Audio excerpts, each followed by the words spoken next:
ரோஜா குல்கந்துங்க. இந்த மாதிரி பன்னீர் ரோஸ்களை வாங்கி அந்த இதழ்களை மட்டும் உதுத்து எடுத்துடணுங்க.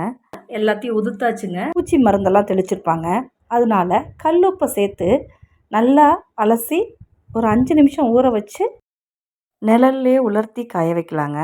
இது 3 to 4 days 5 days வரைக்கும் ஆகும். வெயிலில் வைக்கக்கூடாது, நிழல்லே தான் காய வைக்கணும். 4 நாளாக காஞ்சிட்ருக்குங்க. இந்த கப்பால் 2 கப்பு ரோஜா இதழ் நமக்கு கிடச்சிச்சுங்க. இதை நம்ம மிக்சியில் சேர்த்து நல்ல நைஸான பவுடராக அடிச்சுக்கலாம்.